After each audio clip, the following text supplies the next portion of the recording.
อนลูกบ่ได้นะบ่พ่อลูกบ่ได้มีแต่นอนไปก็บ่ได้นี่แหละก็ได้อยู่แต่ว่ามันแข็งแรงขึ้นเนาะแข็งแต่ว่ามันการอยู่ไม่อยากกิน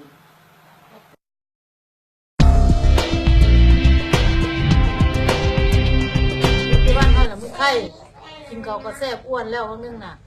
ย่างแข็งแรงไปข้ามถนนก็ได้เมื่อยขึ้นอีกกินเขาก็แซ่บกินยานี่น่ะไปได้หัวก็บ่ปวด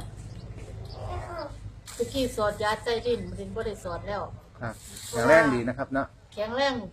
ก็คือว่าต้นโตเฮาก็สุดซึ้งคือบ่เก่ามีสิมีหนังตัวอยู่ครับอันนี้ใบอย่างเนาะครับเนี่ยใบเอ็กโคนเอ็กโคหมายความว่าจังได๋ไปนั่นหัวใจ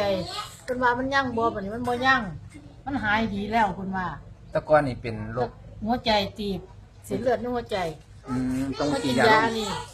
เพราะว่ากินแฮปปี้วันรู้สึกว่าดีขึ้นบ่ได้กินยาซอเตลินอีกซ้ำแต่ก่อนต้องกินยาซอเตลินกินยาซอเตลินแล้วกินยาโรคหัวใจป่านนี้บ่ให้จะรักษาไตอย่างเดียวรักษาไตจ้ะแต่ก่อนฟอกไตเดือนนึง3ครั้งนะครับเนาะ3-4 ครั้งไปแล้วปัจจุบันเนี่ยครับจ้ะเดือนนี้2จ้ะเพราะว่าแต่ว่ากินยานี่กินแฮปปี้วันนี่นะครับจ้ะแต่ขาดแฮปปี้วันนี่ซอกเลยเพราะว่าลูกสาวไม่ได้ไปเอานะครับลูกสาวว่าได้ไปให้ลูกสาวค่าสอนหนังสือลูกสาวก็เลยว่าสินัดมาอีกก็เลยว่าโทรหาประธานปีดานละเพิ่นว่าเพิ่นยากครับเพิ่นก็ว่าให้ร้านมาอีก2 หน้าก่อนโอ้ดีขึ้นทุกอย่างเนาะดี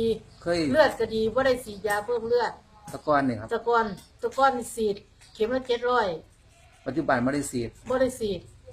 บัดนี้เขาก็สิฉีดอีกแล้วเบิดยานี่ครับเขาหันว่าสิฉีดอีกแล้วแต่ว่าท่านที่ฉีดครับผมก็ต้องเตรียมเงิน700ไว้ว่าเข็มละ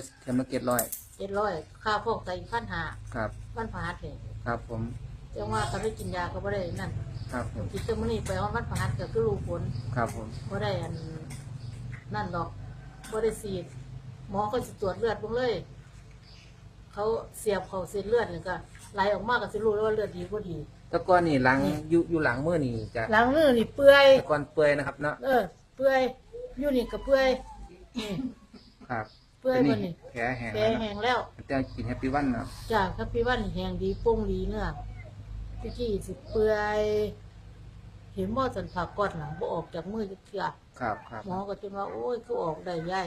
สิบ่ตัดมืออีกบ่หมอว่าปัจจุบันแห้งนะครับเนาะแห้งแล้วก็เลยว่าบ่ตัดดอกหมอว่า